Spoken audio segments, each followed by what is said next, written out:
Eu quero agradecer aí o nosso último estudo, obrigada pelo carinho, todo mundo que compartilhou. Nós estamos com 40 mil visualizações nele, então para mim é uma alegria enorme, porque eu preparo esse estudo com muito carinho e eu fico muito feliz, cada inbox que eu recebo, cada mensagem, eu fico muito feliz que tudo que Deus tem feito, tá? Através dos estudos.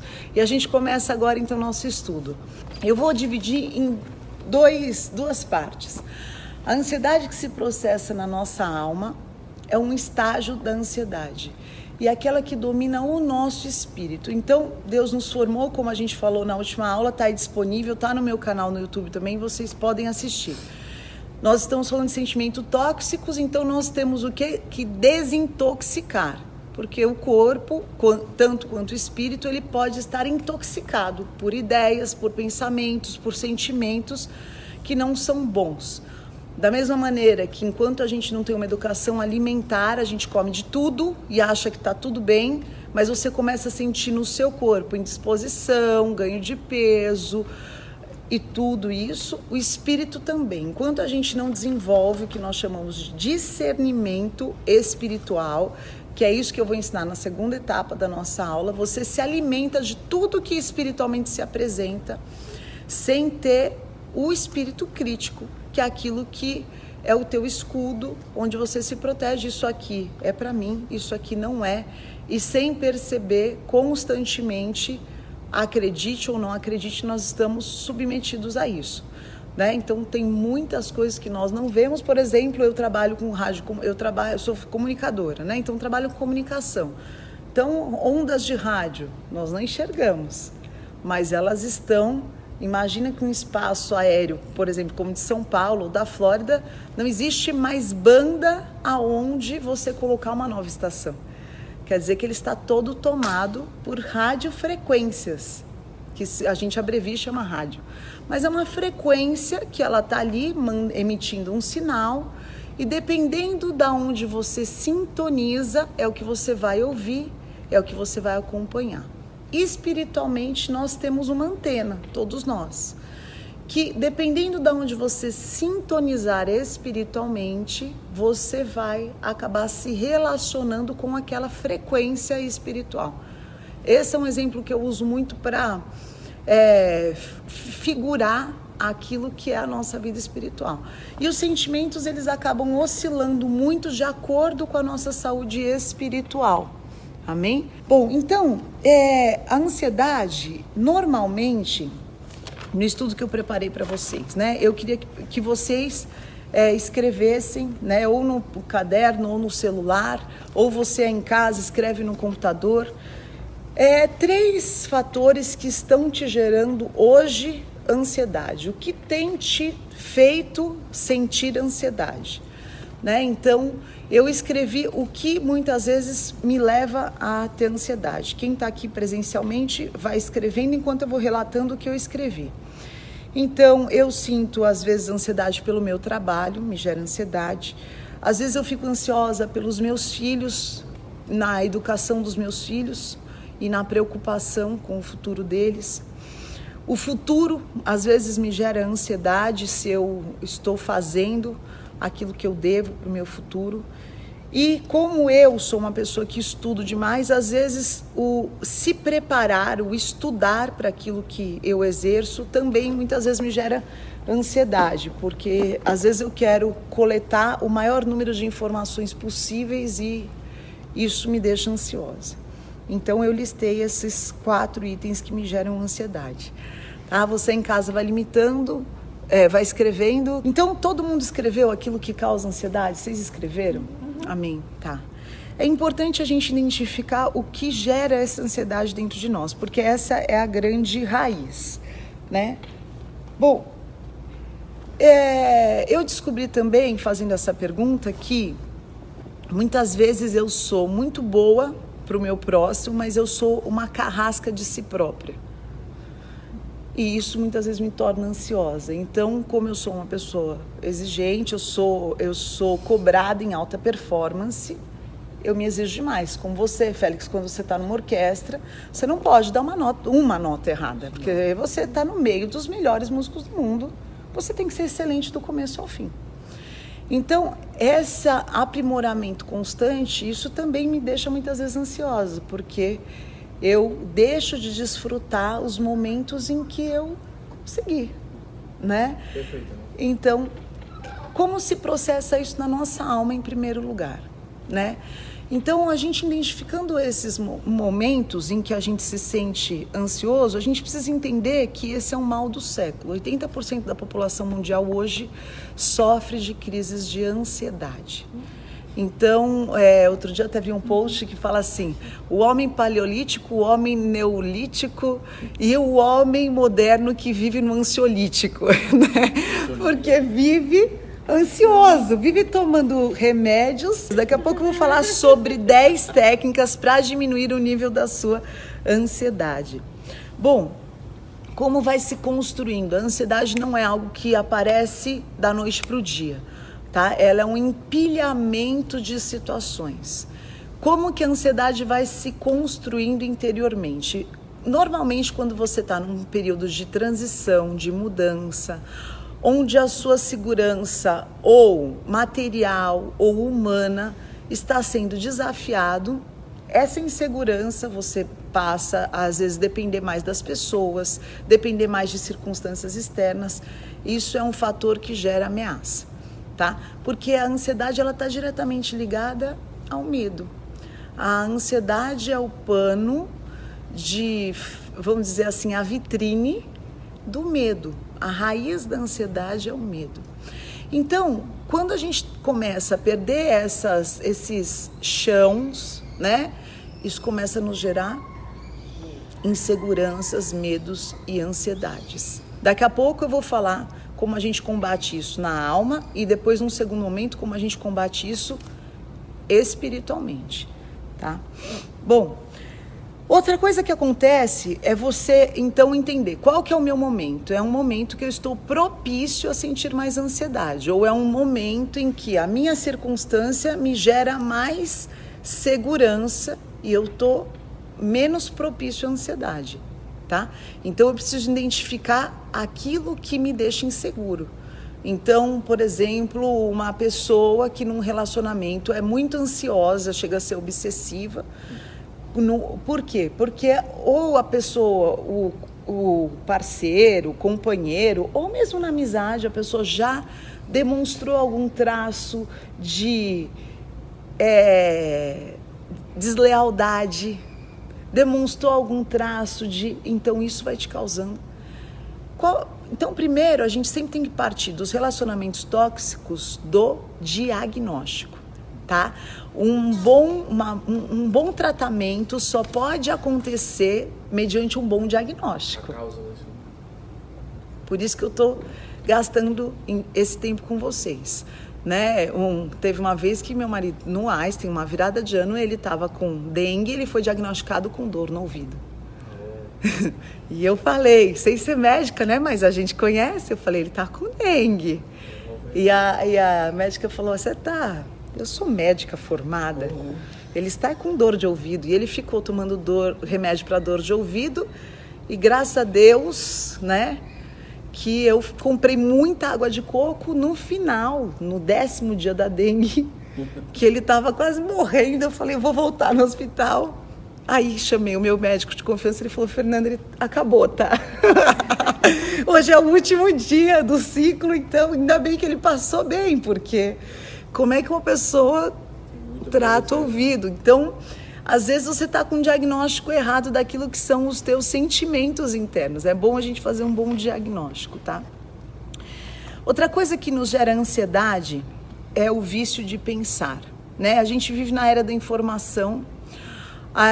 Se comparado com a época dos nossos pais, a gente não precisa ir muito longe, a gente fala aí de 50 anos atrás, nós somos bombardeados com informação o tempo inteiro. Então, você tem o teu celular apitando o tempo inteiro, a notícia hoje é globalizada, a gente está aqui, mas eu estou conversando com o mundo inteiro pela internet, então essa globalização acaba que acelera muito o ritmo do nosso pensamento.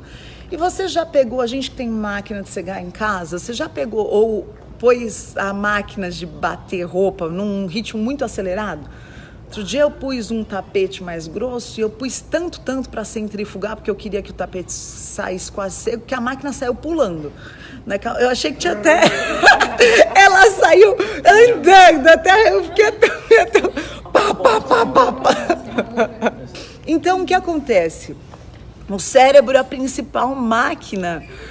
Então, o que você precisa entender? Que o teu cérebro, como um músculo, que ele é todo, assim, de toda a nossa consumo de energia diário, mais de 70% é o cérebro. Então, ele demanda muito consumo. Como um músculo, ele é usado e ele precisa de descanso, certo? Então, você não pode achar que você pode ficar pensando o dia inteiro, enlouquecidamente, que isso vai te levar para um estado de estresse, de ansiedade, de angústia.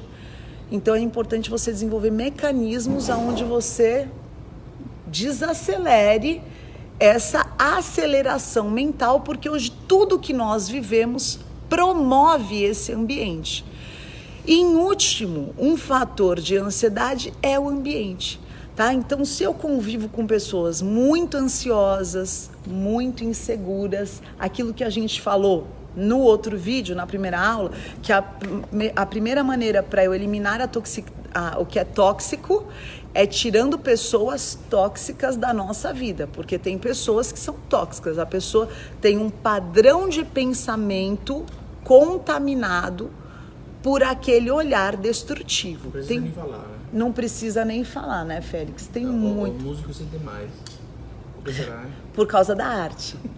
Né? Então a gente precisa saber qual que é o nosso core, o que é o nosso coração. Então o meu core é de mestre, né? Eu amo ensinar, eu amo ajudar, eu amo servir. O teu é a arte, e para você fazer arte você tem que ser sensível.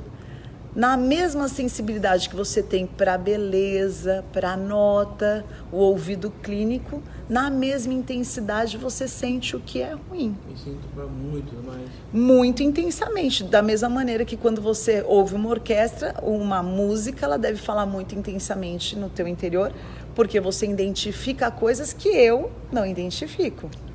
Eu sou leiga em muitas coisas. A gente né? Desculpa, mas tem muita... Quando tem prova para orquestra, por exemplo, ou prova na escola, que tem que tocar, se tem um do jurado, um dos juízes, um professor que está olhando para você, que já tem outra energia, um só, você sente.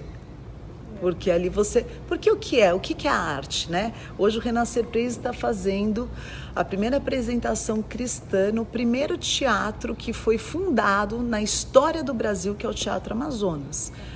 Isso é histórico, isso é maravilhoso, ingressos esgotados, mas é lindo lá, eu gravei já lá.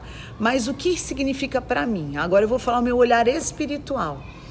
É para mim uma restituição da arte para o Senhor, porque o que é a arte? A arte nada mais é do que uma expressão da nossa alma dentro daquilo que Deus deu a cada um de nós, né? Por muito tempo a arte foi demonizada. Não é. A arte é uma expressão linda do ser humano, só que como nós expressamos, cada um expressa o que tem dentro de si. Então, se você está cheio de... como a gente ainda não está na parte espiritual, tá? Então, se você está cheio de pensamentos tóxicos, energia ruim, a Célia Rê tá aqui, que é uma grande artista, ela está falando que a arte ajuda a acalmar. É verdade, vai ser uma das chaves que eu vou dar para você aprender a desacelerar. Você vai expressar aquilo, né? Então, olha que coisa, né? Aquele menino Linkin Park, um dia a gente estava na estrada e ouvindo louvores de tudo, e meu marido colocou aquela música daquele moço, e de repente começou um atrito entre eu e meu marido. Ele implicou com uma coisa, eu impliquei com a outra. Eu peguei e falei, essa música aí é sintonia ruim, Douglas, tá carregada, a energia que esse cara passa não é boa. E aí ele falou, Fê, você e tuas encanações, né? Mas tá bom, vou mudar. Bom, pouco tempo depois o menino veio a se suicidar, o que não é motivo de alegria para ninguém. Mas ele estava expressando o quê? O atormento que estava nele. Então aquele negócio de berrar, de gritar. Eu gosto de rock. nós somos rock and roll, mas a pessoa acaba expressando aquilo que é a verdade dela. Então, o que a ansiedade quer fazer? A ansiedade quer te tornar escravo daquilo que você não conhece, tá? Só que eu até escrevi uma frase que eu queria deixar para vocês hoje, que é o seguinte, para mim, quem quiser anote, a ansiedade, ela não elimina as dores do futuro, mas ela mata o poder do presente. Então, o que a ansiedade faz? Ela faz com que você não esteja no aqui e agora, sabe? O aqui e agora, por exemplo, nós já participamos do nascimento de uma igreja, né? Renascer em Cristo tem 32 anos e eu participei dessa igreja nascendo. Então, quando eu, por exemplo, estou aqui reunido com vocês, o que eu sinto? Puxa, é ver de novo uma igreja nascendo. Esse momento é maravilhoso, onde nós podemos estar num pequeno grupo, onde a gente pode estar reunido, a gente olha no olho, eu sei o nome, eu sei o que acontece, nós oramos uns pelos outros, e isso é fantástico. Muitas pessoas têm saudades de coisas que já passaram, mas quando nós degustamos, né, é igual, por isso que eu falo que meditar a palavra é igual você comer mastigando, porque comer sem mastigar você nem sente sabor, né? Às vezes meus filhos são muito educados, assim, alimentarmente eu tenho até orgulho do jeito que eu gostaria de ser. Então, às vezes eu vejo que a Carol Dave ganha um chocolate, alguma coisa, eles comem 2, 3 pedacinhos e deixa. Eu vou comendo, às vezes eu nem vejo, quando eu vi eu comi a barra inteira. Eu nem degustei aquilo, eu não saboreei aquilo. Aquilo não foi um momento de prazer do meu paladar, eu simplesmente devorei e acabou minha cota e quando eu vi... Por essa parte eu tenho um poder de controle e degustar. Não sei por quê. Que bom, Deus conserve, Deus conserve. Né? É coisa, invenção celestial, né? Deus abençoe quem inventou aí o chocolate. Bom, então o que a gente precisa? Agora eu vou falar de mecanismos humanos para que a gente vença a ansiedade. Então, de tudo aquilo que eu pratico na minha vida, a segunda pergunta que eu queria que vocês fizessem hoje e me respondessem em casa e aqui. O que te faz feliz? Então vamos lá, de bate pronto, o que te faz feliz, Célio? A música. Música, o que faz a senhora feliz? Minha família. O filho, com certeza, a família. Costurar. O que te faz feliz, Cê? Um monte de coisa. Um monte de coisa? Fala uma. Mas uma coisa que eu amo é estar com a minha família. Estar com a família é um bom... O que te faz feliz, Cá? Criar, escrever, falar. Criatividade é bom demais quando nasce uma ideia, né? O que te faz feliz, Rô? Poucas coisas me fazem muito feliz. Sentar na varanda, ficar olhando para o lago. A paisagem. Estudar. A contemplação, né? Eu também adoro contemplar, a natureza me gera contemplação. O entardecer aqui é arrebatador. É arrebatador. O contato com a natureza, você... Que bom! O que te faz feliz, Rá? Ensinar. Cruzeiro. Cruzeiro é uma coisa que... Viajar. E você? Viajar também. Então, todos vocês, você viu que em nenhuma das respostas aparece o que é material? O que mais gera preocupação nas nossas vidas normalmente tem origem material. É verdade. As contas para pagar. As contas para pagar, o aluguel que vai vencer, a responsabilidade que eu tenho, os filhos para criar. Só que é importante, mas não é definitivo para o teu estado interno.